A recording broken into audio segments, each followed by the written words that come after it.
I'm Scott Lucas. This is today's EAWorldView on Syria. The story of Moadamiyyat Ash Sham. To the southwest of Damascus, there is a town called Moadamiyyat Ash Sham. Before the conflict in 2011, it had about 32,000 people. Today it has about 10,000. Chances are you've never heard of it, but it is in this town where one of the most tragic and significant stories of the Syrian conflict is taking place. For many, many weeks, the regime has been trying to bombard Moadamiyyat Ash Sham with artillery, mortars, airstrikes. They're doing so because the town lies on an important highway between Damascus and the south of the country, leading to the Jordanian border. For weeks they have bombarded the town, but they have been unable to move insurgents. On August 21st, the regime launched chemical weapons on the town of Moadamiyyat Ash Sham, killing dozens of civilians and wounding many others. For a few days, the bombardment stopped after the chemical weapons attacks while UN inspectors went in to look at the site of the alleged damage. But the bombardment soon resumed, and it has continued from the start of September until now. It is not just a tale of bombardment and of death from the sky.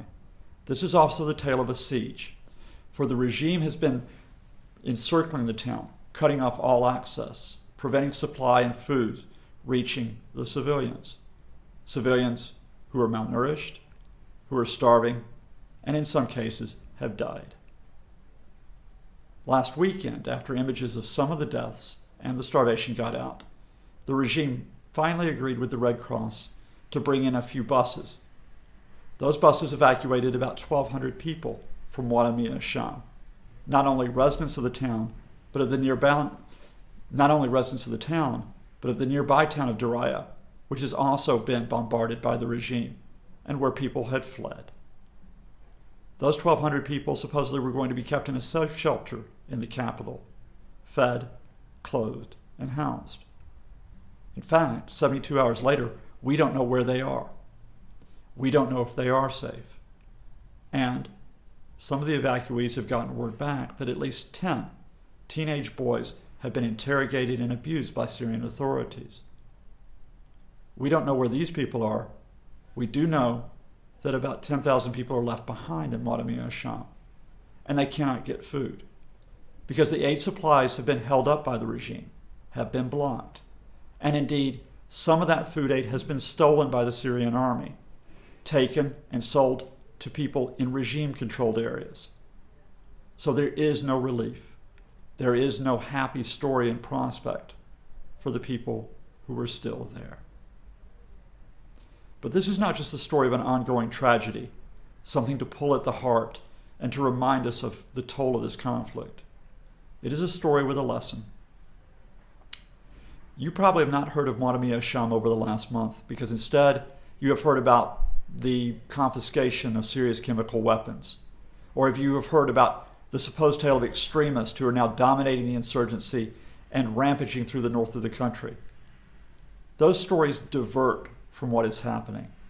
Those stories obscure the real tragedy and the military situation in the south. Because those stories tell us that we should not intervene. Let's be clear. If you choose not to intervene through military intervention, I can understand that. If you choose not to intervene politically, fair enough. But recognize when you choose not to intervene, you are also not intervening for humanitarian purposes. If you do not take action, there will be nothing that can be done for those 10,000 people in Moadamiyyat Ash Sham. And let us be clear.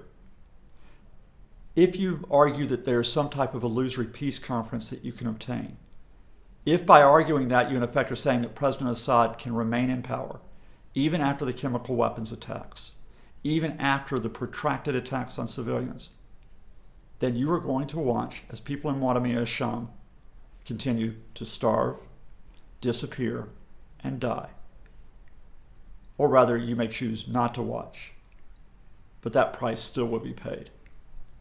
I'm Scott Lucas, and this has been EA's Worldview on Syria for today.